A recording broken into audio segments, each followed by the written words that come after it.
Hello friends, welcome to the channel. So today I'm working on this 2016 MacBook Pro. I've determined that it has no power.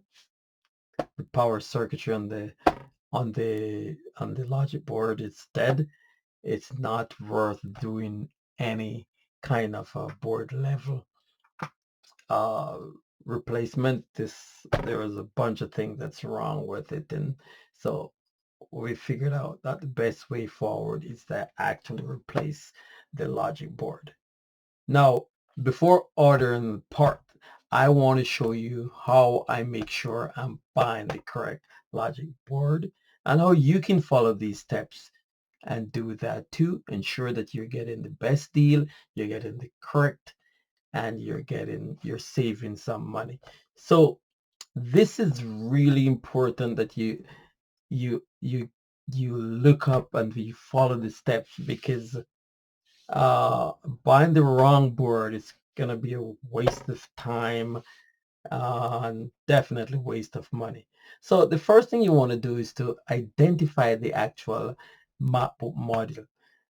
The first thing I checked is the model number that's at the bottom. In this case, this machine is an A1708, and that matters because Apple makes similar looking MacBook Pros with totally different internal board. For example, this A1708 is the non-touch bar model, and we'll come back to that why this is actually great. There are others that, such as the A1706 and the A1707, they are touch bar models, and they do not use the same logic board. So the first rule is, do not buy a board just because it says MacBook Pro. You should match the exact model. So what do you want to check there to to match things up? Yeah, you want to check the model, which is said is the A1708. That's only one thing. Next thing you want to check is the EMC. The EMC on this machine is actually a 2978. And I'll just grab my magnifying glass and show you where all that good stuff is. So if you flip your MacBook Pro around, at the top, it says, just where it says it's designed by Apple in California, assembly in China, and then it says model A1708, and then EMC is 2978, and it gives you some other information, included the serial number. So you grab that serial number because that's going to be useful also. So those are at least the basic number that you want to get to start searching for a replacement board, right? This EMC number will actually help you to confirm the exact generation and the configuration of your particular MacBook. So when I'm searching for a replacement board, I want the listing to match both the A1708, in this case, that's the model, and the EMC, which is 2978 in this case. That just gives me a starting confidence that I'm on the right track. The next thing I want to do is to actually look up the serial number. I use a Mac serial number lookup site such as Everyday Mac to confirm the original specs. So I'll show you what that look like in this case. So you go to Everyday Mac and you'll have an option to actually plug in your serial number.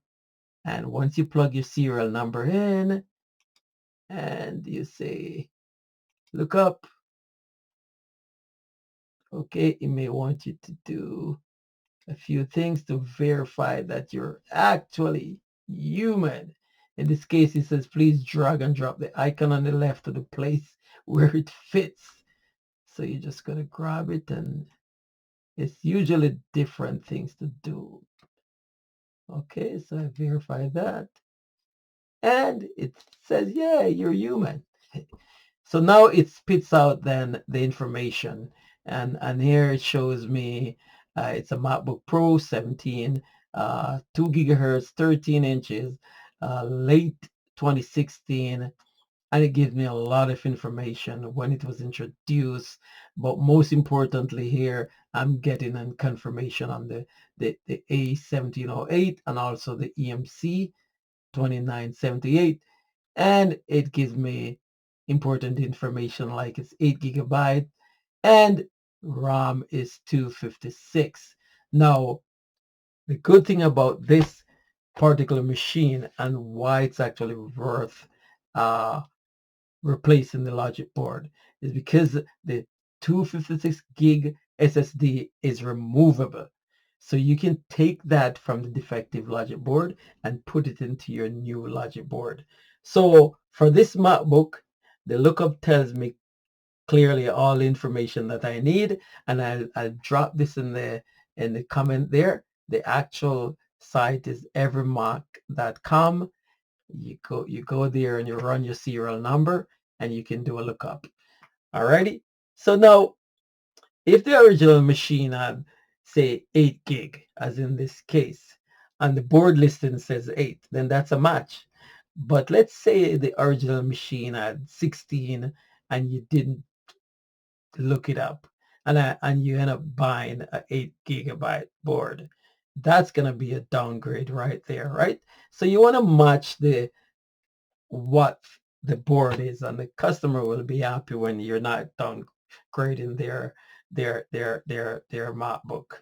The next thing that you want to match on this board is the actual board number. I just take the bottom off. I've already removed the screws, and I'm gonna flip my camera so you see what I'm showing you here.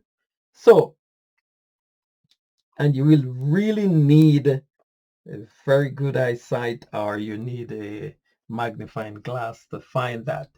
So I know from experience that these boards are, the numbers start with 820, but you gotta find the number, and usually where the number is, it sometimes they can be near the fan, and they're actually printed on the board.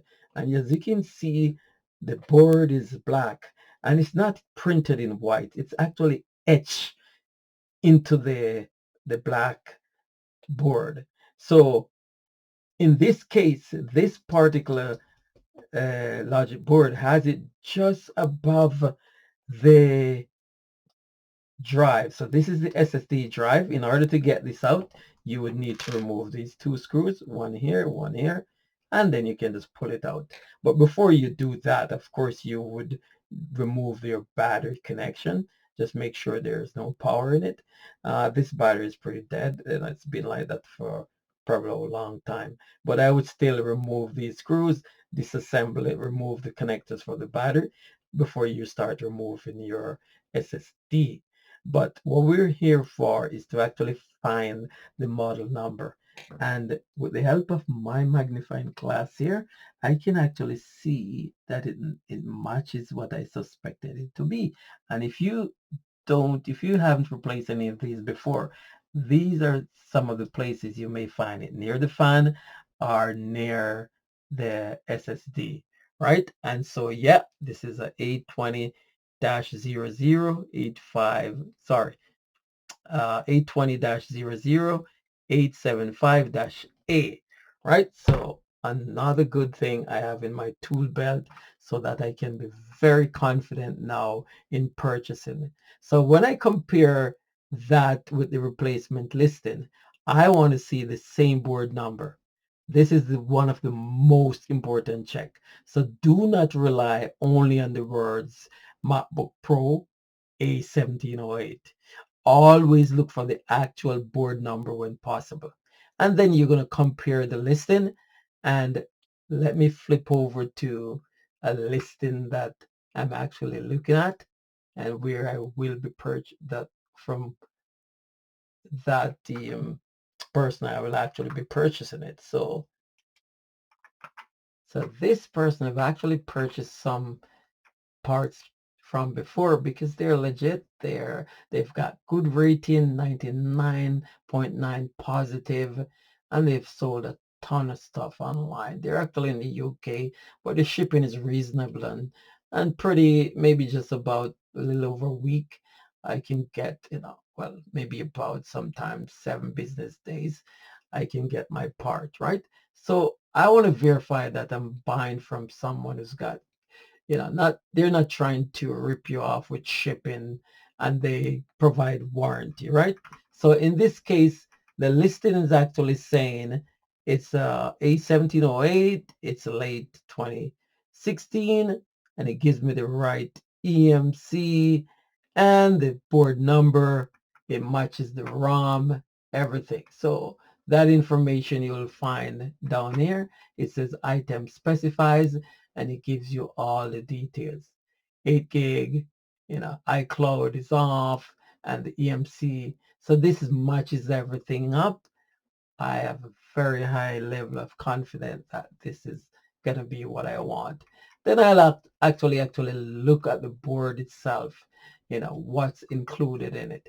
Remember, for the most part, you will need to uh, take off a lot of the connectors and accessories that's on your current machine and use it on this board, because this is pretty much a strip naked board. There's no drive. The actual drive would be right here. That's where this section that is plugged in, and as you can see, there's no fan, and it just have the heat sink there, and the memory would be on board, and then you have the board itself, right? So at this point, I'm pretty confident that this board is going to work. I've already checked out the seller. Then another thing that I want to see is that the condition. So in this case, it says that the part has been pulled from a working device and it is in very good condition, right? So you want to see that. You just don't want to see something that say it's as is, no return, or it's for parts, right? A cheaper board is not always a better deal. If there is no warranty or if the seller does not confirm that it works, that's a deal breaker for me. Now, in particular, this client actually locked out because this machine, the A1708, it has the removable SSD.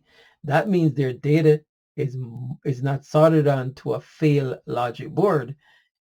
I can remove the SSD, replace the board, reinstall the SSD, and the client's data should still be intact.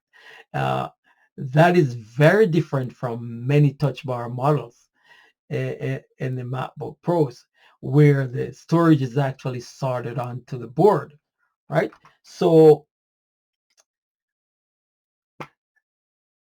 cost for this and why it's going to be worth it is that the package of the board itself with the shipping, taxes and everything, it's going to be under 150.